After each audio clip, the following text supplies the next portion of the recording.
So let's have a little meditation to welcome in the Kryon energy that's really already here. Do you feel it?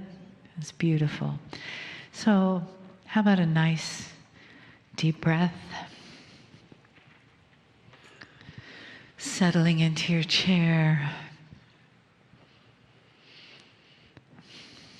And notice that you feel balanced, that you feel different than when you came.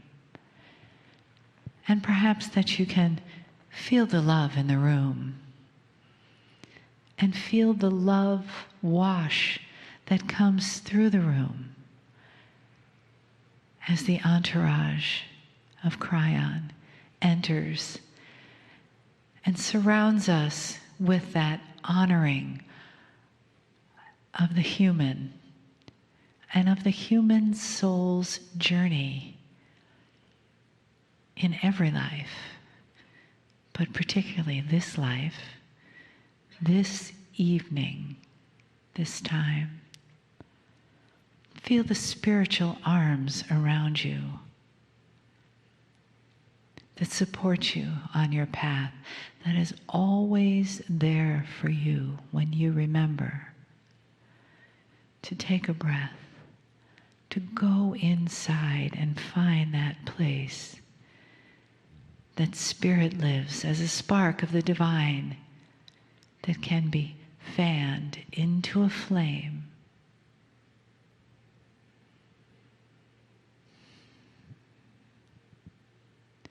In the love and in the honor of the teachings of the day, of the weekend, and in the gratitude and the wash of love from Kryon. Greetings, dear ones. I'm Kryon of Magnetic Service.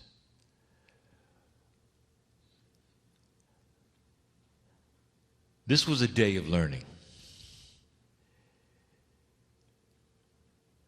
The presentation given today by my partner and his teaching partner was more than information. There is an overall concept in this workshop that is trying to be conveyed, and sometimes with success and sometimes without. And it's this: that there is a consciousness of Spirit in you, an overwhelming benevolence that wants to take you by the hand and lead you through life. There is no wall between us, not really. I speak to you now from the other side of the veil,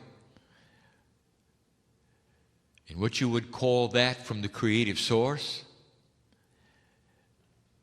in a strata of consciousness that speaks to humanity. And there are many of us who do this. This is the purpose of that strata of consciousness, to help humans discover humans and the divine in humans. It doesn't matter what you are trying today to understand. It doesn't really matter the complexity. What really matters is that at the base of all of it, and the principle of all of it, is the fact that we are here, know who you are, know what you're doing, and there is a benevolent energy that wants to pull you toward us. Dear human being, you're not even in our dimensionality. You cannot see us as we see you. There is a test at hand and you know it. It's a test of energy. How far will you go? How far will you stretch out your hand to meet that which is intrinsic in you? You are piece of the benevolent creation of the earth. That's who you are. Disguised as a human being in corporeal form and not aware of your seeds of even how you got here. That's who you are. And in that linear form, you ask all of the questions, and we've said this before. How? How many times? How often? What duration? How strong? These are all wonderful questions if we were linear, and we're not. Do you know the power of the spark of compassion and intent with you? Are you aware that God knows your mind? If you give pure intent to say, this is what I want, dear Spirit, I want this, I just don't know how. Do you know what that creates? Intuition in you on how. In other words, if you're confused on what to do next and how to do it and what the timing is to do it, and you're expressing that to a God who loves you and is standing by to help you, you're not hitting a wall that is uncaring. Does it seem like it? We're ready to show you, especially in this energy. We're ready to show you how. But again, we say, if you are asking in a linear intellectual way, and we are answering in an intuitive conceptual way, you're not getting it. Because your antenna is linear. You're waiting for the list. You're waiting for that answer that is a linear, practical answer to a practical question. And we are saying to you instead, conceptual things. Wait. It's not time. Later. Maybe. Maybe not. We are trying to give you the concepts that will steer you into things that are even beyond what you're asking for, while your antenna is up waiting for a number of how many times. We are giving to you the concepts of love when you're asking for a duration time. I want you to relax, all of you, into the arms of God right now.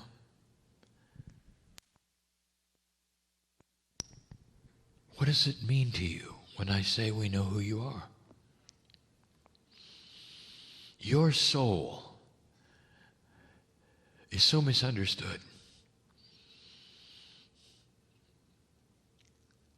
Spiritual religious belief on this planet is in a very old survival energy. It places the soul in a status completely and totally not God.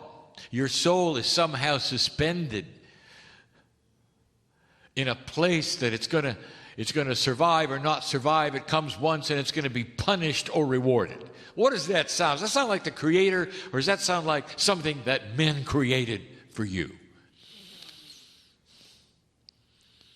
I want you to get rid of the linkage of your soul with something apart from God. Your soul is part of me and you. We are allied. We are the same. There's a new energy on the planet that literally is shouting to you through a transmitter that you're not tuned into yet. And some of you are aware of it. So until you start getting these kinds of messages, I want you to relax and feel the love of it. That you can do.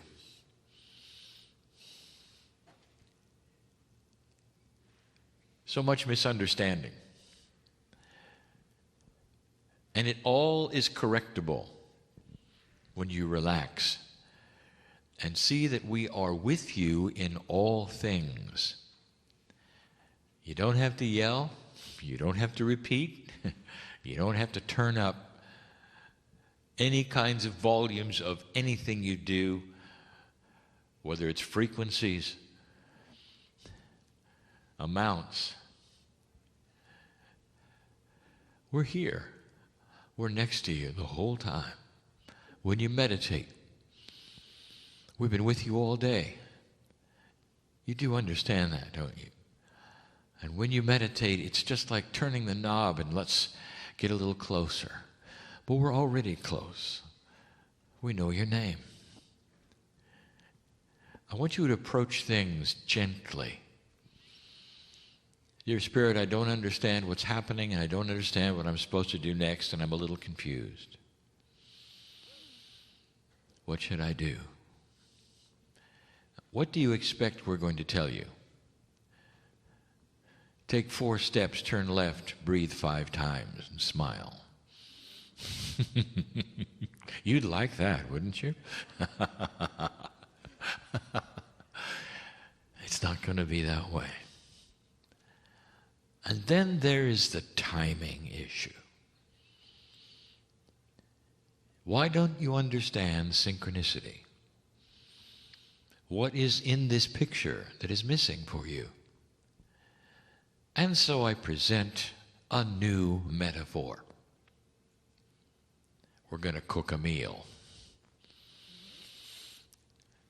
This makes my partner very nervous.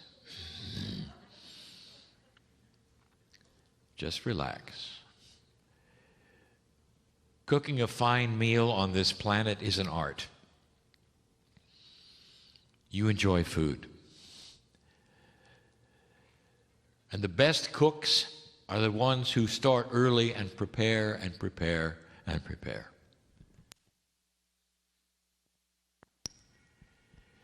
And in a real kitchen, there are multiple cooks, but in this metaphor, there's only one.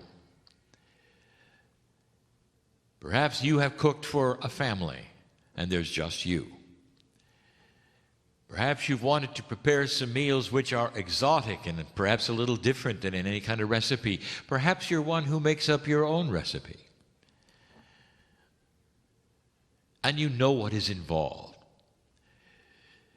You start by compartmentalizing the ingredients, and some of you will actually put them in containers, getting ready for them to be compilated into that which is going to be cooked at the right time. You don't all mix them together. You may have a bowl of lettuce, a bowl of rice, there could be some vegetables here, and then there's the sauces and the ajouts. There are some that are going to be cooked in, there are some that are going to be placed on the meal as it's being cooked later at a certain temperature, and then after it's done, there'll be others that go on it. There'll be seasonings before, during, and after, and you will be putting them in various containers and bowls, and you're getting ready. You may be preparing the night before because there has to be certain things that perhaps would be soaked or marinated in certain ways. Maybe even pre-cooked in order for them to come to the final fruition of the meal when it all comes together in its beauty, its elegance, the aroma, lovely, ready for consumption, and a beautiful taste. Combined with certain kinds of sauces and certain kinds of then beverages that complement the meal. It's a feast, and you know what you're doing. Congratulations for that, cook. You really know what you're doing. Now I'm going to alter the metaphor. Stand by. Every ingredient in every bowl has a consciousness. And every single ingredient in every single bowl has no idea what you're doing. None. It doesn't even know the final meal. It's just an ingredient. But because it has consciousness, it may also have attitude. Not necessarily attitude that is negative, but surely inquisitive. You are the cook, and you are the creator, and you have put something in a bowl. The lettuce, for instance. It may even be first. It has to be chilled. It may be 24 hours before the meal is even prepared in a final manner, and it has to be chilled. And in the refrigerator it goes, complaining. Why am I in the refrigerator? Look, I couldn't help but notice that there's some other things going on. What's going on? And why am I here in this refrigerator, and how long will it be before I meet the vegetables? Now, the vegetables are mad because they expected something to happen, and nothing's happening because the cook is over preparing something else, the sauce. The sauce has no idea about anything. It's just flat in the dark, seemingly, because it doesn't know why it's being whipped up and what's coming with it. And look at this funny seasoning. This is a metaphor of synchronicity. Dear ones, you're cooking a meal in your life, but it's going to be cooked with others. The metaphor is this: what bowl are you in? How are you being prepared? How long will it be until the other ingredients come together with you in a certain way in order for the final meal to be cooked? Are you all right with the fact that there may be some preparation? You may come together with some other bowls. In a while, not now. How long? It depends upon when these bowls are ready. This is cooked, this is prepared, and this is chilled. And so when you say, "Dear Spirit, I want to do this. How long is it going to take? What should I do?" And the answer is, chill out. Lettuce. My partner wants to have a joke inserted here, and I'm saying no. But he's going to do it anyway. Let us pray. I told him no.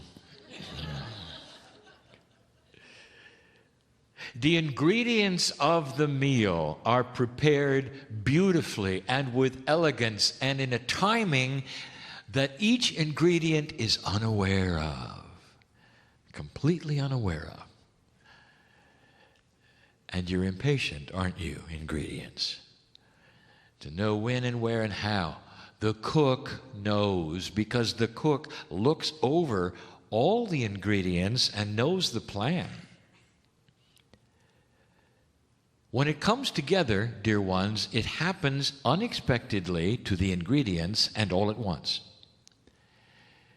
And when it is pulled together, even after it's pulled together, it's not finished. For again, there are certain ingredients that must be added in mid-cooking. Are you one of those? Are you involved in the preparation, in the outset of the meal's cooking, or later, during? Are you the salt that comes last? You don't know, do you? And that's the point. How much trust do you have in the cook? It boils down, no pun intended, to you trusting that which is the Creator. The meal that is being cooked is the final that you have asked for. Where you're going with this, no matter what it is it personal? Is it with others? Is it a project? Is it that which is healing? Is it that which is job? It's a meal that is being prepared with many ingredients. Do you understand that for you to have an answer, other human beings are involved? Do you understand that they have free choice? Now let's make this meal even more complicated. Every single ingredient not only has an attitude, but they can say no. Imagine what the cook now faces. the vegetables are backing out. You're going to have to get new vegetables. Now that's going to delay the meal just a little bit. As the new vegetables come forward, they are then prepared, and then everybody waits just a little longer. But the meal gets prepared anyway. You see, the cook is patient. Elegant it is. The system, beautiful it is. And misunderstood by almost all of you who are extremely impatient to be cooked. You get it. I know you do. Where are you in the scenario? How long has the meal been being prepared? Are you impatient yet? Do you want the finality now? Can you taste it, and yet it's not there? The cook knows your name, dear ones. The cook loves you, dear ones. And everything that we have is benevolent for you. What if you have been waiting so long because you're the lettuce? You've been chilled, you came out, something happened, and you were chilled again. And then suddenly, the cook finds that the ingredients really have come together in an unexpected way, and the meal finality has actually changed. It's going to be something else. Back in the refrigerator for you. Lettuce. And what happens finally is something you couldn't decide if you had a crystal ball that was linear and you could decide what was going to happen. It would be better than that. You see, the cook sees all the ingredients all the time. Nothing is too complex for the cook. But for you, are you willing to understand synchronicity? Seeing how it works requires patience and you to relax. We've asked for this before, even in things that would seem immediate, healing. Sometimes processes on the planet which require answers right away. You do your best, but it's simply part of a greater picture. Or through all of it, we want you to know we have never disengaged from you, ever, ever. You see, we know your name. Could it be any clearer that our hand is stretched to you? The meal is a good one. And so it is.